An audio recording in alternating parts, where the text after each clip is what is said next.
హైదరాబాద్ లోని Moinabad farm house drug కేసులో పట్టుబడ్డ పుట్ట మహేష్ యాదవ్ కు మద్దతుగా కడప జిల్లాలో ఫ్లెక్సీలు వెలిశాయి. న్యాయం నిలుస్తుంది, నిజాయితీ గెలుస్తుంది, వి స్టాండ్ విత్ పుట్ట మహేష్ అంటూ ఫ్లెక్సీలు ఏర్పాటు చేశారు. చాపాడు, ఖాజీపేట, మైదుకూరు శివార్లలో భారీగా వెలిశాయి. చాపాడు మండల ప్రజల పేరుతో ఈ ఫ్లెక్సీలు ఏర్పాటు చేశారు. అది దీనికి సంబంధించి పూర్తి డీటెయిల్స్ మా ప్రతినిధి ప్రసాద్ శర్మ అందిస్తారు.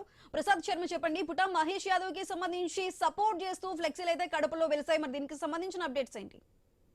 సుధా, ఏదైతే కొంతకాలం క్రితం మైనాబాద్ ఫామ్ హౌస్ లో పట్టుబడినటువంటి ఏలూరు ఎంపీ మహేష్ యాదవ్ సంబంధించినటువంటి దుమారం, రాజకీయ దుమారం రెండు రాష్ట్రాల్లో కొనసాగుతోంది. ఈ నేపథ్యంలోనే నిన్న సాయంత్రం చాపాడు మండలంలో కావచ్చు, అట్లా మైదుకూరు నియోజకవర్గం అంతా కూడా అనేక ప్రాంతాల్లో ఈ ఫ్లెక్సీలు వేశాయి. తర్వాత పుట్ట మహేష్ యాదవ్ ఏదైతే ఉన్నారో ప్రస్తుతం మైదుకూరు ఎమ్మెల్యే పుట్ట సుధాకర్ యాదవ్ కొడుకు కావడం, తర్వాత అట్లాగే ఇక్కడ స్థానికంగా సంబంధాలు ఉండటం, వారికి స్వగ్రామం తర్వాత మైదుకూరు కావడంతో ఇక్కడ ఆయనకు మద్దతుగా చాలా మంది టీడీపీ నాయకులు, కార్యకర్తలు ప్రత్యేకంగా వేశారు. తర్వాత మార్కెట్ యార్డ్ చైర్మన్ ఏదైతే ఉన్నారో ఏపీ రవీంద్ర కావచ్చు, తర్వాత వచ్చేసి దువ్వూరు మండల అధ్యక్షుడు వెంకట సుబ్బారెడ్డి కావచ్చు, తర్వాత మరికొంతమంది రైతు సేవా సంఘాలకు సంబంధించినటువంటి పార్టీలో నామినేటెడ్ పదవులు చాలా మంది కూడా ఈ మహేష్ యాదవ్ కు మద్దతు తెలుపుతూ కూడా ఈ ఫ్లెక్సీలు వేయడం ఇక్కడ ఆసక్తికరంగా మారింది.